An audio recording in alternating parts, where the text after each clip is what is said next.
Good afternoon, ladies and gentlemen. Welcome to TechGig webinar series, our endeavor to impart techies. We believe that sharing of knowledge is the key to enhance our skill and grow as professionals. With this principle in mind, we have initiated a series of webinars conducted by industry experts to give you all a crisp insight of various domains. The topic of today's session is mobile test automation right before your eyes. And this is an initiative of Cigniti Technologies. So without further delay, I introduce you all to our guests from Cigniti. Over to you, Mr. Sairam and Mr. Kote.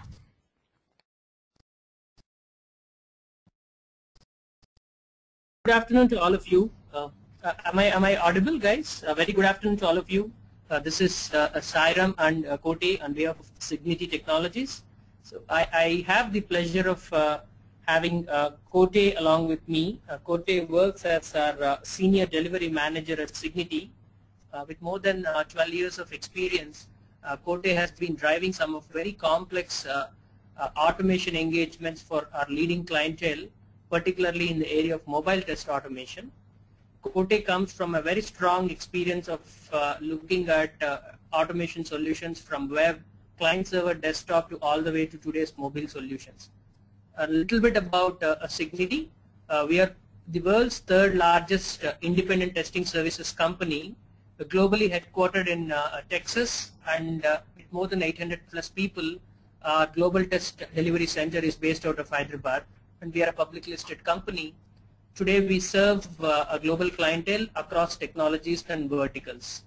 With software quality being the most important thing for modern day enterprises and independent software vendors, we bring a fanatic approach to ensure software quality. With that said, I'm going to hand this over to Kote.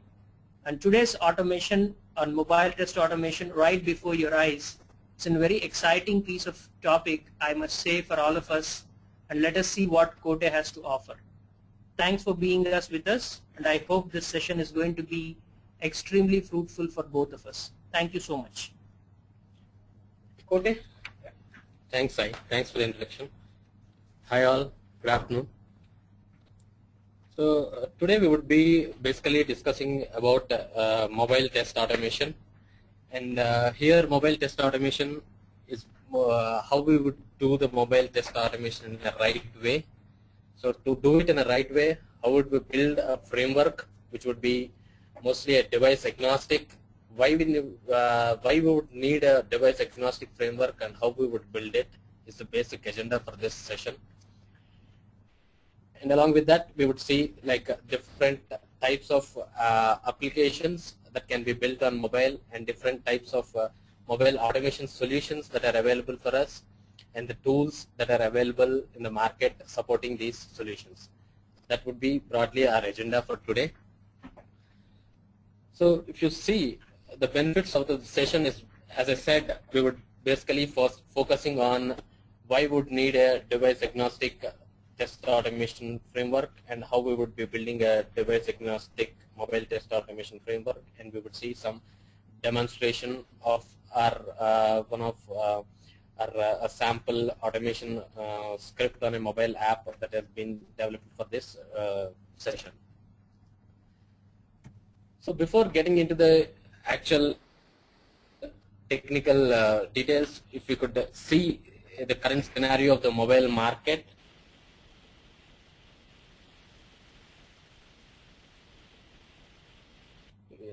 Heater operating system is 200%, more than 200% annual growth, and it's followed by iOS. And if we could see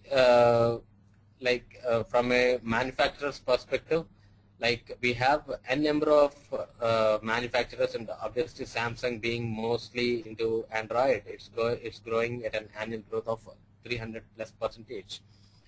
So see, basically if you see the different the types of devices and the types of operating systems and versions of it coming onto market, so how complex would it be to automate all these combinations and make sure that you have your automated script once created and getting it executed on multiple devices and multiple platforms.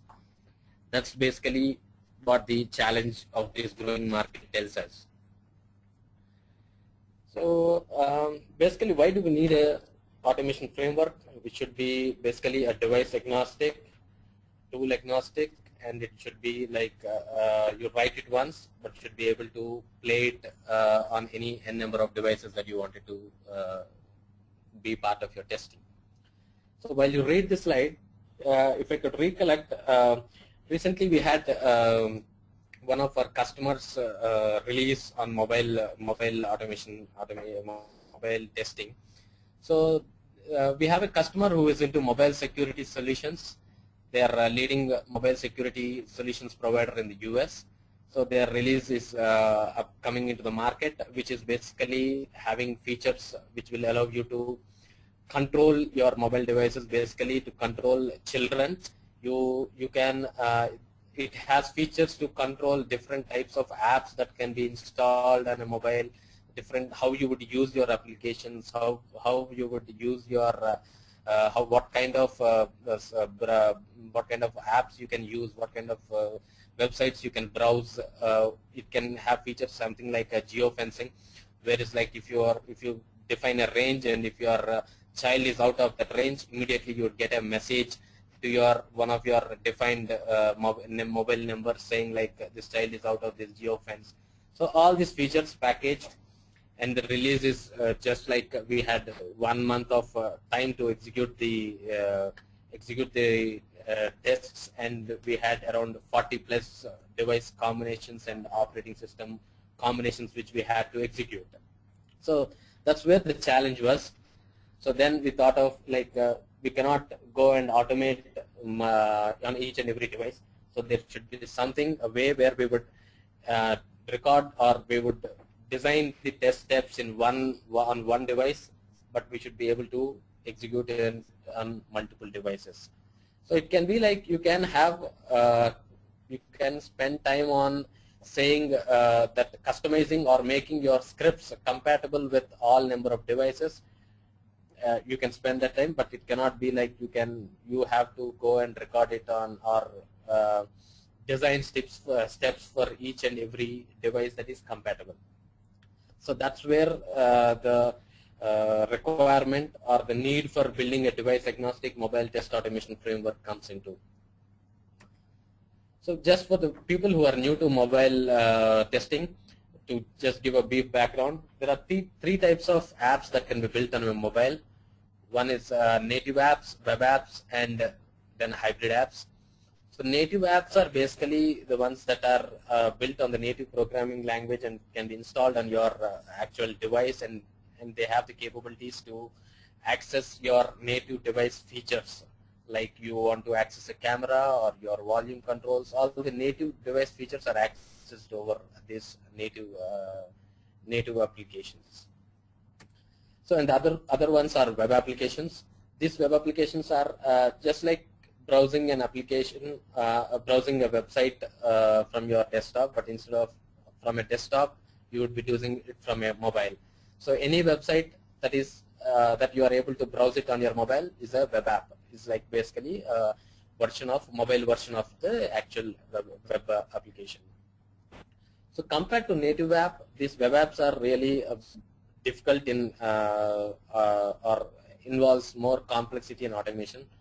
Why? Because these native apps are fast, they run on the local devices, but whereas web apps, they use these HTML5s, and they are built on they like the web apps are accessed over multiple networks. You can be on a Wi-Fi or a 2G or a 3G network, and based on your network carrier, your network speeds may vary, and your application, the servers that are hosting your web applications may vary. So depending on all these things, your automation script has to be very robust enough that they should be handling all these synchronization between all these components. That's what the challenge that comes with automating the mobile web applications compared to the native applications. And the third one is like hybrid apps, which has basically native apps are built a combination of both web apps and hybrid apps. These apps basically use the native device features. Apart from that, they are also use the native browser's engine. It will not use the browser on your device, but the browser's engine to render all this HTML code.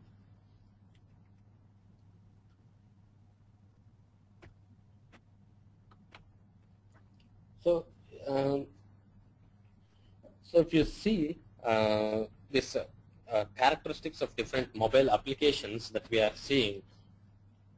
So here the challenges compared to web automation. So I assume that most of the people have been working in automation and they are very well versed with web automation, web applications automation. So in a web automation, mostly we would bother or mostly we would take into consideration the combinations of different browsers that are available and different operating systems that are involved. But when it comes to mobile automation, it is more like you have to take the different types of applications that are in scope, and then you have to take into consideration the different factors like how your automation suite would handle when your hardware or your native device is being rotated. When the screen on your hardware rotates, how does your scripts handle? When you do a swipe operation, how does your scripts handle? Similarly, when you are playing your web app, assume that you are playing your Temple Run and somebody calls you. So how would your automation scripts would be able to handle those notifications? So all these complexities are involved in mobile automation, and you should have a very robust and agnostic automation framework so that it handles all these cases for you. So the slide what you are seeing is basically a representation of different application features and what each native and web and hybrid applications can see. Like basically just to broadly categorize, the native applications uses your mobile device's graphics. So the high-end the phone, the rich the graphics are.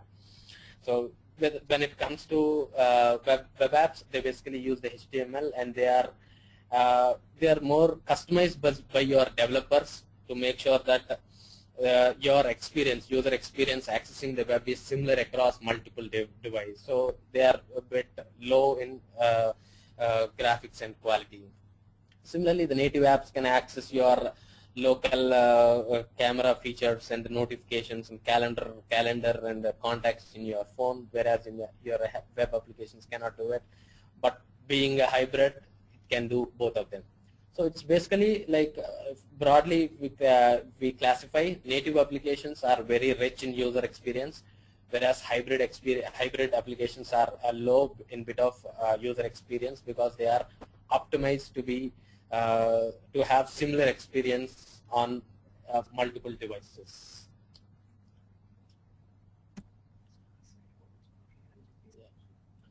So I hope till now it's all clear.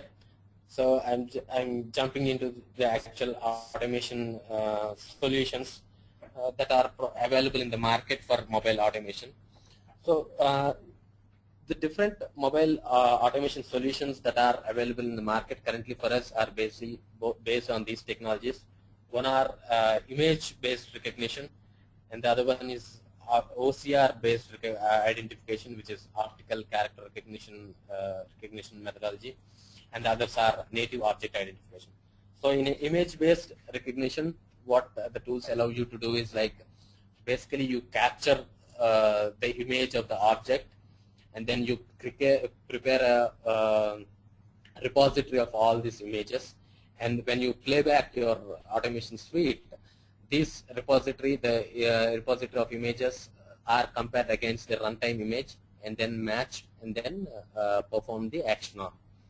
When you say the object OCR-based object character recognition-based tools, what they do is like you select the object and the area of the object, capture an image.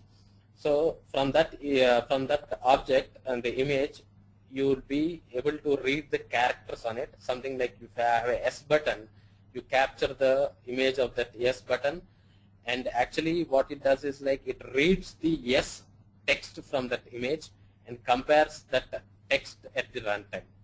So basically object OCR based solutions are a bit slow in execution. Why? Because of they have to capture the image, compare the image, and then read the text and then perform the action. And the other types are native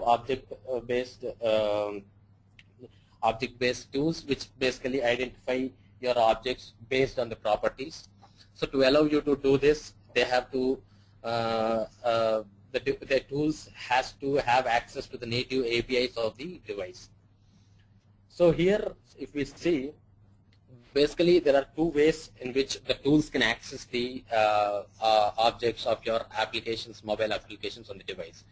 So generally the devices what we use are they are touch based. We touch them and we swipe them and we pinch and spread them. But how does your tool being allowed to access your mobile application? How is it being allowed to capture the images? So basically there is two ways. They are like jailbroken and non-jailbroken. So when you do when you jailbreak your device, after you jailbreak it, then the tools, whatever the tools will be able to access your mobile applications and perform the actions. If not, if you don't want to jailbreak, if you want to work on non-jailbroken devices, it's basically like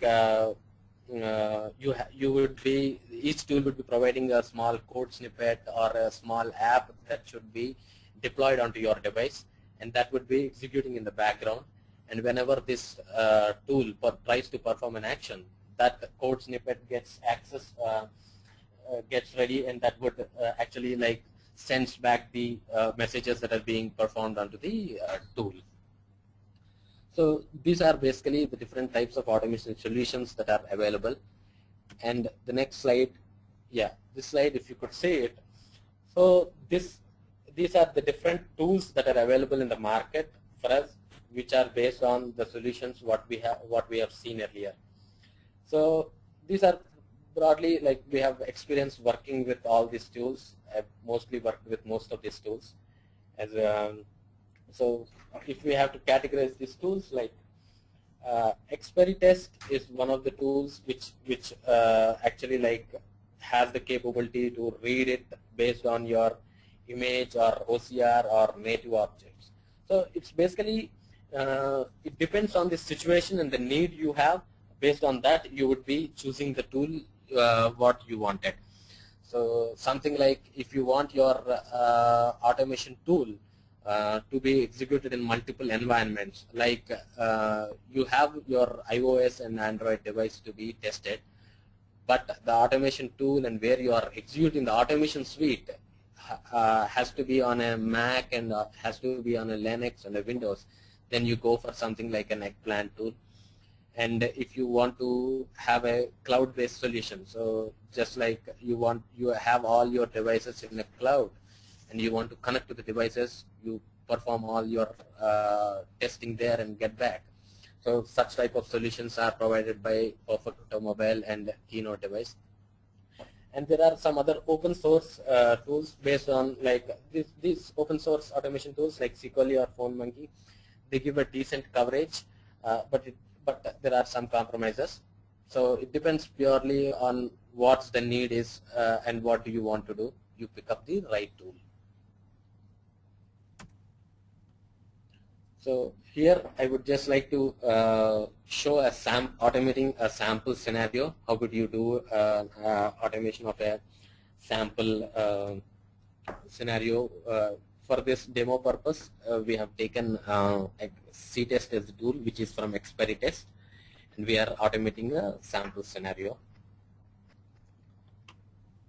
So here, any tool, any automation tool would allow you to first connect your device. So there are two ways you can do the testing actually for mobile automation. It's basically you can do it, you can perform your automated testing on a real device, or you can perform it on a simulator. So when I say this, I just wanted to recollect one of my experiences.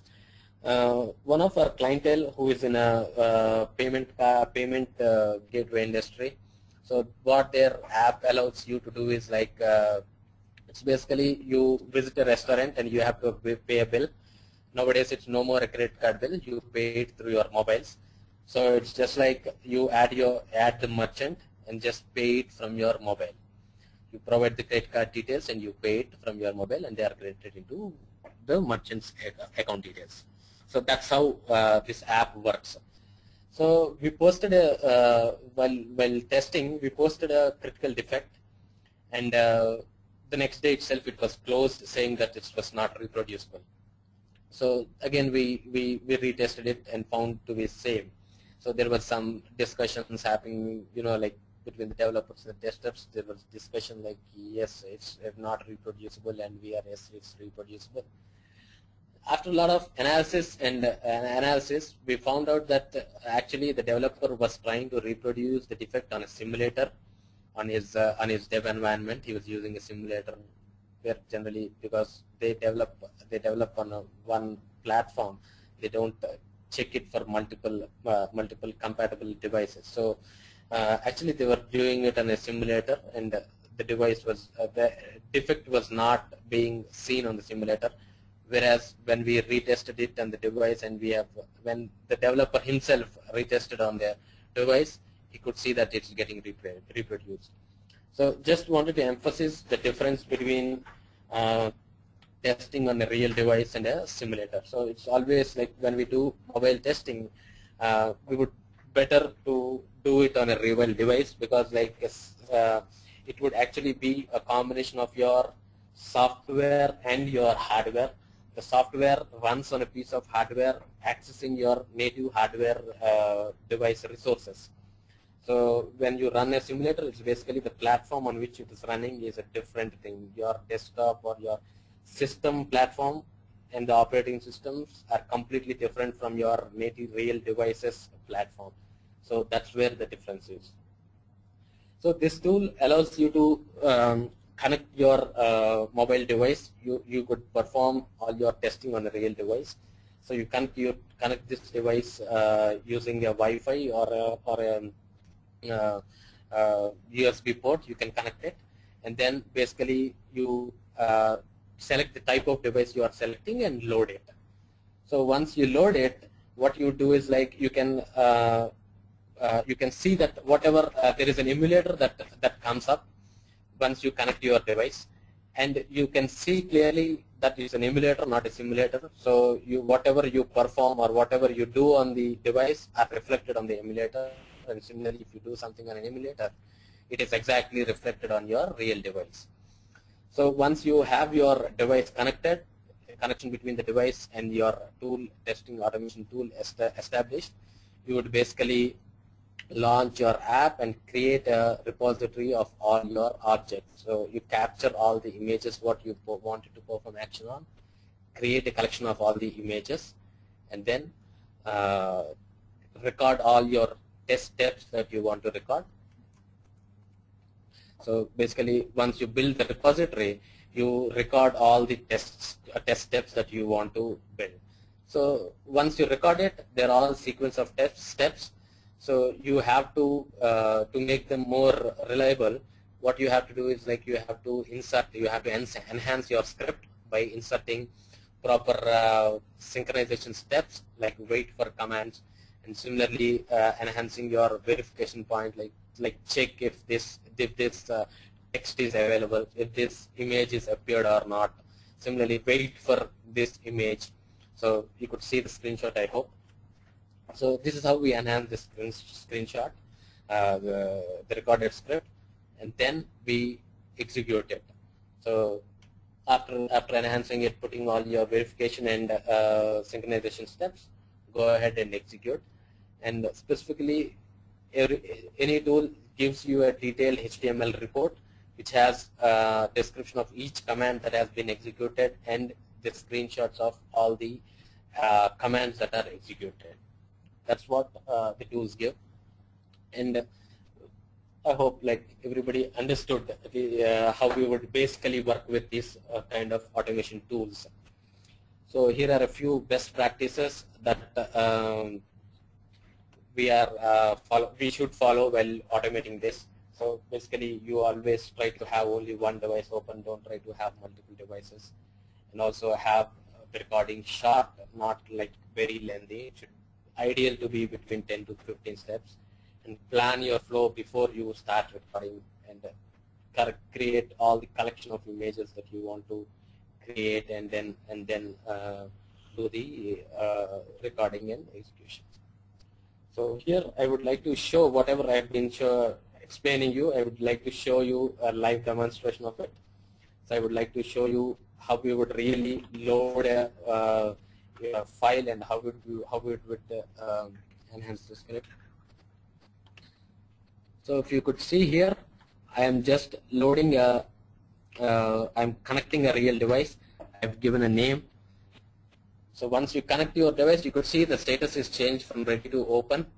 So once the device is added, this is the emulator what you're saying, and beside you could see the actual phone. Whatever you perform on the device, you could actually see it on the phone also, that they are performing, and it's actually an emulator, and it's like accessing your real device.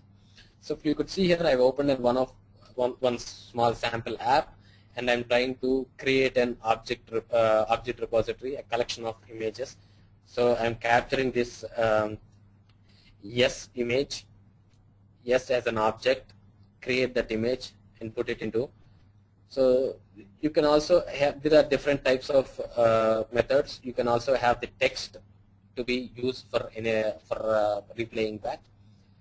So if you see here on the left hand side, you are adding all your objects. This is how you create your object repository. Then you record your actual test steps. So now I'm trying to record the actual sequence of test steps that I wanted to perform on this app. So just wanted to show how we would record. So this is how the scripts would get recorded.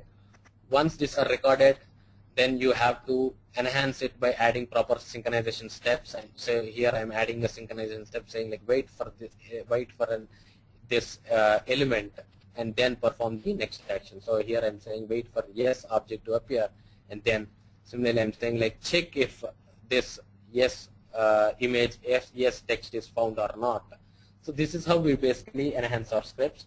Once that is done, so this is just wanted to show a live execution how we would do it. This is a recorded script, and now I'm executing it. If you could, I hope everybody is seeing.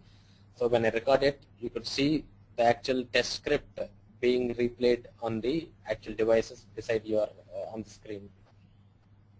So whatever you are seeing, the script is replaying back the same things on your emulator on your device.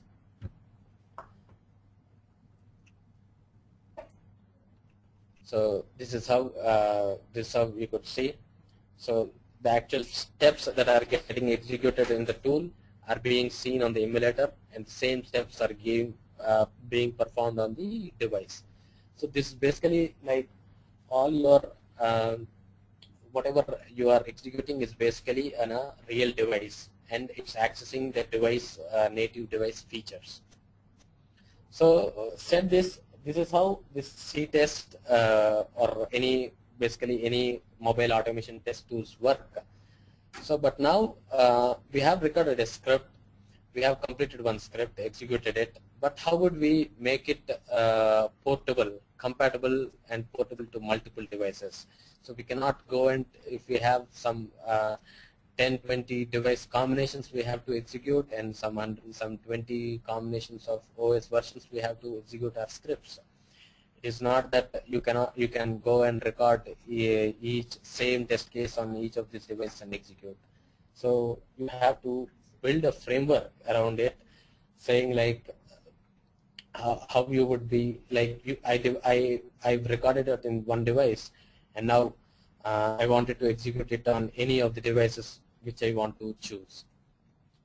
So most of the mobile automation testing tools will allow you to integrate with functional integration tools, functional test automation tools.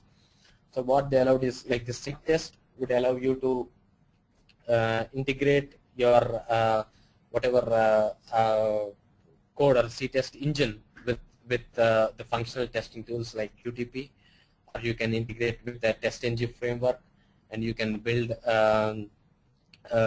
Java code to actually do your mobile testing. It can integrate with Test Complete.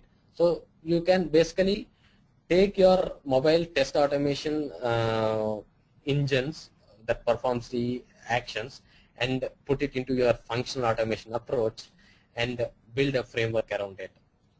So this framework is basically like building a framework. Why it's important is like you have your automation suite has to be portable, it has to be reusable, and it has to be highly maintainable. You should have very less maintenance efforts to make it compatible across multiple devices. So this is the tool agnostic mobile test automation framework what we have built. This representative design, and the architecture is basically like you have configurations files wherein you go and say like I've executed my scripts on I've designed my scripts, now I'm executed on an iPhone, now I want to execute it on an Android phone. You just go to one of the configuration files and say like instead of iPhone it is Android, and the script should be compatible enough to pick up that and execute it on the device or the platform which you have configured. Similarly, like the framework should be robust enough to read data from multiple data sources. Like when you do, so when you have hundreds of scenarios that you want to execute, and hundreds of devices that are being tested in different number of cases, so the test data keeps on changing, right? So the framework should be capable enough to read data from external sources. It may be an Excel or a CSV or a database or a flat file, anything, but the framework should be capable enough to have the capabilities to read it from these multiple sources. So similarly, like we can do custom reporting, we can generate multiple formats of test results. You can generate your reports in click here, sorry, you can read it from you can generate reports in a HTML format or in Excel format, or you can put your results. Some of the results are like we put it into a database basically to verify that what test cases passed in earlier versions and what test cases passed in the latest release. So we maintain a history of your results. So we maintain the results in the database. So all these capabilities should be embedded into your framework, which basically allows you to provide a cross compatibility across devices.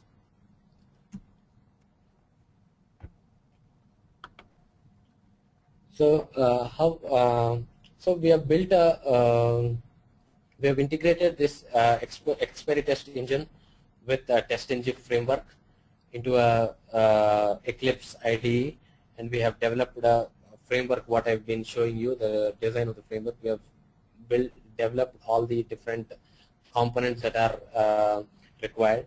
So this is how we make the scripts portable onto multiple devices. So we maintain a configuration file.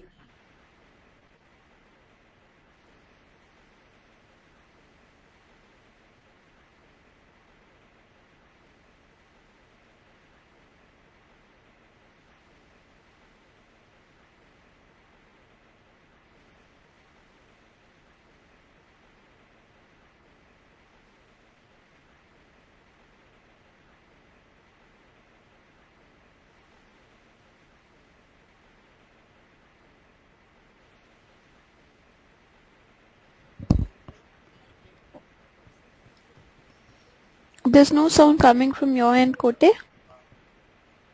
Can you please check your network connections?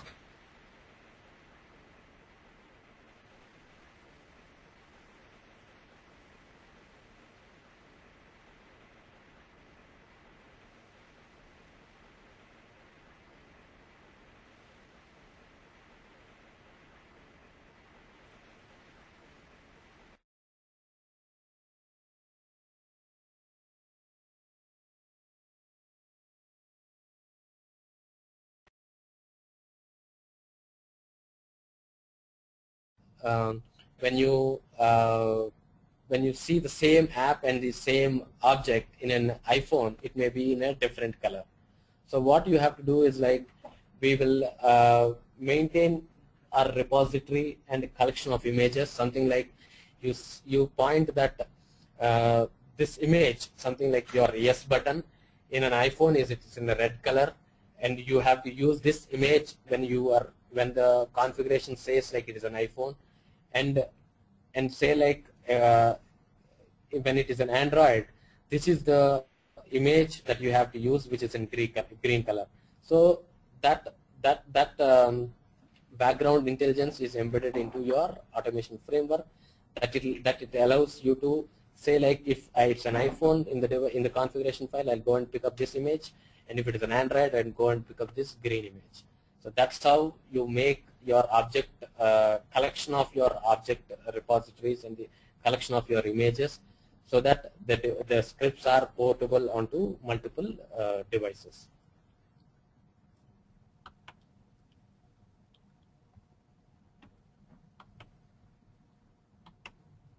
So similarly, from a maintenance point of view, we would recommend that all our object collections, what I was saying, you maintain in different folders and have it at a single location, so that if there is a change in the image or change in the property, you can just go and change it at one location, which allows you to get a single point maintenance. And most of the mobile test automation tools, what they allow you to do is like they allow you to specify a tolerance limit or a sensitivity limit, saying like, see, like when you have multiple devices of same Android flavor and version, so there may be slight variations, which really the object looks the same, but there, because of the screen resolution, screen sizes, or the device platforms, there may be slight variations, which may not really create another or add another image into the collection. So where you can set these tolerance limits, so that the tool automatically compares that at runtime and allows and makes your script compatible. There are also like challenges when you do like an iPhone and iPad, which is like very huge, very big. The screen sizes are very big. So most of the tools, what they allow you to do is like they give an option called auto scaling. So what they allow you to do is like it's the same app and it renders the same, but it's in a different scale. So when you set these auto scale options to true, what it does is like it goes and compares the images on different bigger devices, a bigger scale on it which is deployed, irrespective of the image what is there in the object repository. And similarly, to make your maintenance easy, as I said, like we have to have our framework robust enough to read data from multiple data sources. So this screenshot shows like it's basically, this is an example where we are reading data from an Excel sheet. So we can make our framework to read data from multiple data sources like a database or a flat file or a CSV file.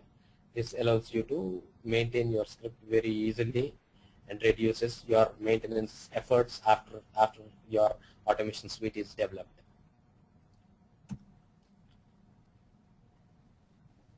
So this is basically a modular and a layered approach. What do you mean by layered approach is basically like you have you divide all your different all your functionalities into multiple layers, something like all your GUI actions on you that has to be performed, something like you want to swipe, you want to pinch, or you want to spread something. All these generic actions that you can think of and you can provide on or you can perform on your mobile app, make them or put it into a single library file and make them independent of your business logic, so that these can be reusable across multiple projects and multiple applications. Similarly, you have something like if you are accessing or you're testing some hybrid applications, There may be scenarios where you have to check the values in the database, how they are stored.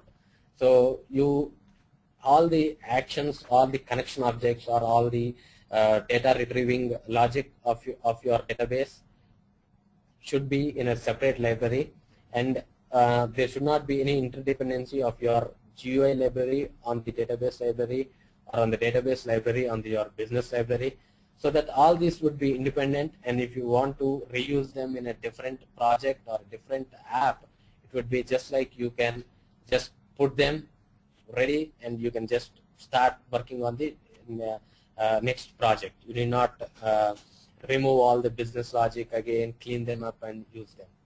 So that's how we achieve reusability. So hope I'm clear. So this is how we generate customized test reports. So which is basically like this is in a HTML format.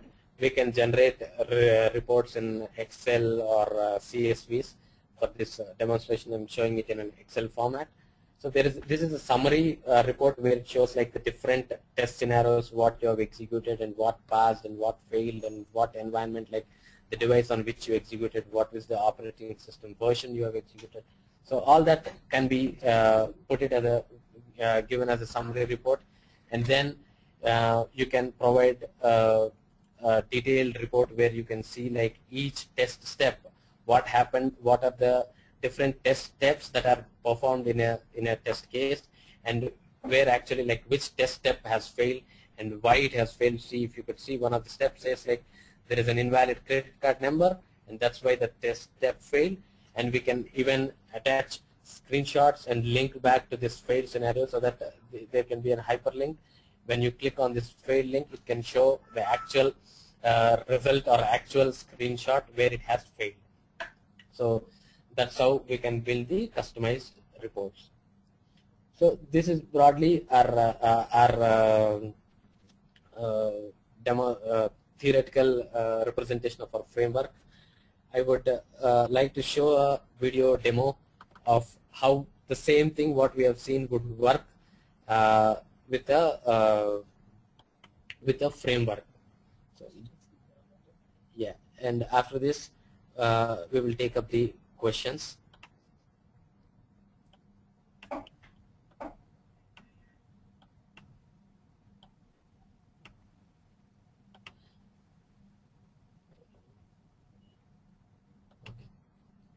So here, if you could see, this is the TestNG framework which we have built on the same expiry test engine. And if you could see the same scenario what we have seen earlier using a sequence of recorded steps, now it is like from a framework, a device agnostic framework, and the same script is being executed, and you could see that the script is getting executed on the real device and on the emulator. So this is a sample scenario for one of our one of the demo apps what we have demonstrated. So if you see here, we are sending an email, and here we could even access our native email configuration in your mobile, open them up, check the attachments that are coming to you. So all this can be verified and scripted in the TestNG format, which allows your automation suite to be portable, reusable, maintainable for different versions. So if you could say after the execution, you generate a report something like this. So this is an HTML report where you would have the summary of all your environments, the mobile versions, the OS, and the device you worked on, and then you get a detailed step of all the test steps that are involved in your test script. So this is broadly about the how we would build a device agnostic framework and how we would bring it live and make it use. I hope like everyone had a good learning. I hope you had understood why we need to build a device agnostic tool framework given the multiple or given the thousands of thousands of apps that are coming into the market on a day-to-day basis, and the different devices that are coming up into the market, and the different flavors of operating systems. Yeah, I think we could just break for some questions. So we are ready to take any questions. I hope it was a good experience so far. Let's see what else is.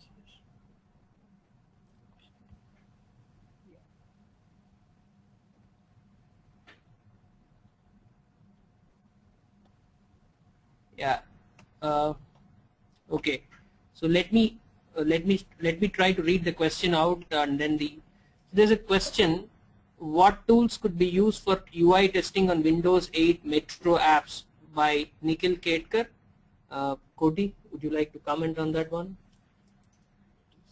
Automated UI testing, Windows 8 Metro apps. So any of these image-based recognition tools would be able to work. So it's basically you capture the images and work. So you can work with C-test, which is basically from expiry test, or you can use eggplant. So basically what you're saying is your recommendation could be this object character recognition based tools like expiry test and eggplant could potentially be used for testing Windows 8, right? So with that, next move to the next one by Srinijoy Das. He's basically asking to give little bit more explanation on native object identification. Okay, so that's a very good question, I suppose. Yeah, yeah. So the native object identification is basically like the operating system should allow you to access your native APIs of the device. So all the operating systems will not allow you to do it. So the Android devices have a concept called instrumentation. So once you instrument your device with the instrumentation is basically a APK given by the tool. You have to deploy it onto your device and rebuild your app. So what it allows you is like it builds a bridge between your testing tool and your app that is running. So it will allow you to recognize your objects based on the properties, something like there is the yes button what we are seeing.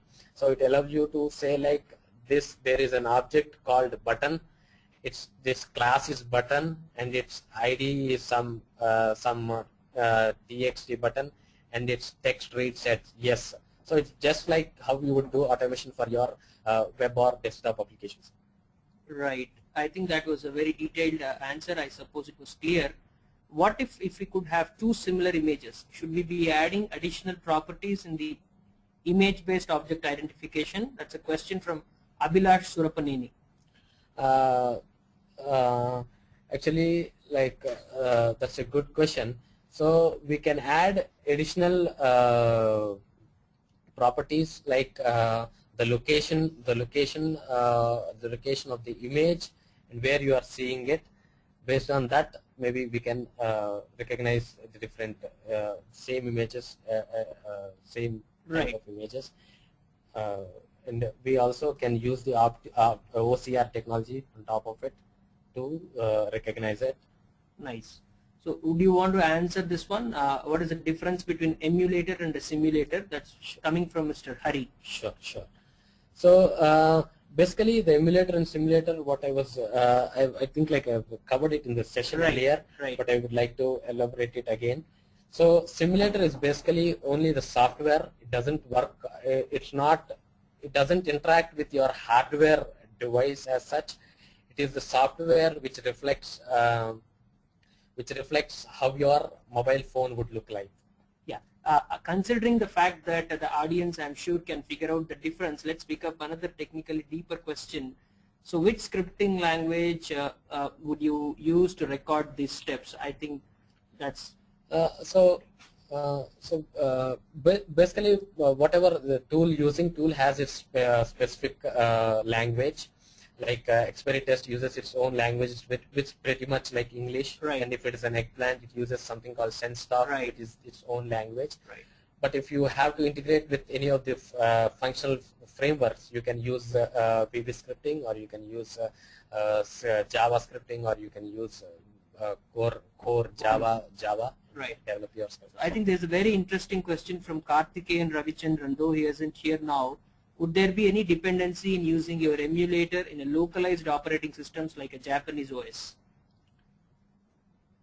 Okay, that's an interesting question.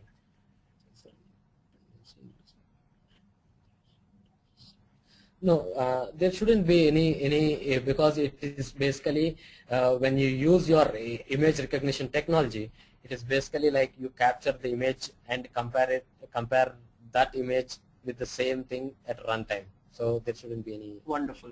So and I think this is something which we were discussing. The normal UI tools take care of the correlation pretty well, but how do the mobile automation would do them so? Are they automatic or manual? This is a question from Rashwini Kumar. Correlation. Okay, so what he's saying is how do the mobile automation tools in general work with the correlation stuff? Okay, what we could do is probably this one, we could write a detailed email back. We would appreciate the question. Let's move on to the next one. So the remote tools that we're performing for testing like Perfecto Mobile, how effective is testing the devices in the cloud? What he is trying to ask is the testing actually constitutes testing on the actual physical devices, or do companies only use emulators? So this is from Raja Jeevan Kumar and Madhuri. Yeah. So basically, like the cloud solutions are basically like they have the real devices hosted in the cloud, and we connect it from our local device to that cloud. It's like you use the real devices; they are not simulators, and the emulator, instead of just connecting it to your physical machine directly at your location, you are connecting it into a cloud and performing actions on a real device. It's not a simulator. Okay, so I think one of the question is, I'll club these ones. The tool that is taking the XY coordinates of the application, in case if the location of the button has changed, how do you manage such cases? That is from Manish Biratharia. And Nitesh Agarwal asks how to deal with interrupt scenarios like a call or an SMS. So basically, we'll not only based on the XY coordinates. So in such scenarios, what we will do is like, first of all, what the tools does is like they don't take the XY coordinates of the device or the screen. It basically tries to compare the image anywhere. If the image is moved from one location to another location also, they'll be able to figure out which image it is and compare it. It's like it uses the text and the image to compare at runtime. They work. They'll not be like if the image is moved from one location to another location, they'll fail. No, they'll work. Okay. And do you have any idea? I mean, should we comment about how do we interrupt scenarios like a call or an SMS? It's basically as an automation tool, like we will be able to handle it when we automate it. It's not specifically they didn't need to specific to audio. Will not be able to do anything. Right. But from a UI point of view. Wonderful. So let's now see if we'll take this one. Will Selenium support native objects? That's a question from Prasad Gali. So yes, Selenium supports automating mobile devices, but it supports only automating web-based web apps. It's not the native apps, it's the web apps. Any app or any URL that you access from your mobile browser on your device, Selenium would be able to automate. Here, Selenium uses a DOM object model and recognizes the paths of the objects in your web browser and performs the action. It cannot access the native applications. Right. So I think let me take this question for the paucity of time, considering some of the aspects we covered. Android and iOS have different levels of instrumentation. How would we write device agnostic tests? We do not want to go for image-based script development. That's a question coming from Ravi Kumar Devatagal. So basically, the simplest solution would be to have a jailbroken device. That's one way we can do it. Otherwise, what we can do is like you can have the tools. The tools what they are performing nowadays is like something like if you have an eggplant tool, what it does is like it gives something called an Egon server, which you have to install it on your mobile device, and irrespective of whatever it's an Android or an iOS, it'll run in the background, and you will be able to capture the images and perform the actions. Wonderful. And if your question is basically about if the image in Android is in a red color and if in the image in an iOS is in a green color, how would you manage it? It's basically you can create an image collection. You can create it's a concept called overloading, where you will have your collection of images assigned to one test step, and at runtime you can say like this is an Android from your configuration, and the tool will be able to pick up that image. Nice. I think this was actually a very good question considering the theme of our presentation. So let's make this in the last one. This is from Kumar Arnesh.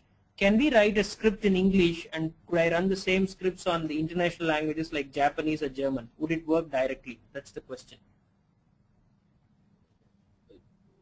International. How do you write it in? Okay. Here also we should be able to use something like the overloading concept. So you create a collection of all the images of different languages and you place them into your object repository, and then whatever language you selected, you should be able to. Wonderful. So I think that has been, I must say, a very enriching audience with the deep, intense questions, and we have loved enjoying answering them. We could stay connected post this webinar through our emails, and we would welcome more comments and questions. With that said, on behalf of Cigniti, I must say we had an exciting time in this webinar today. We can still take any other question that we have, otherwise we're done for today. And we would be welcoming all of you again to our upcoming webinar on application and mobile device security by our another Senior Delivery Manager Chakri on the 19th of September. Thank you.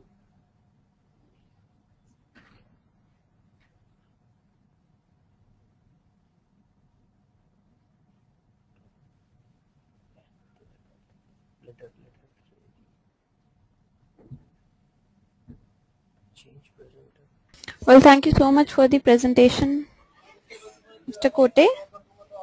I'm really thankful to Mr. Sairam as well for being the moderator for today's webinar.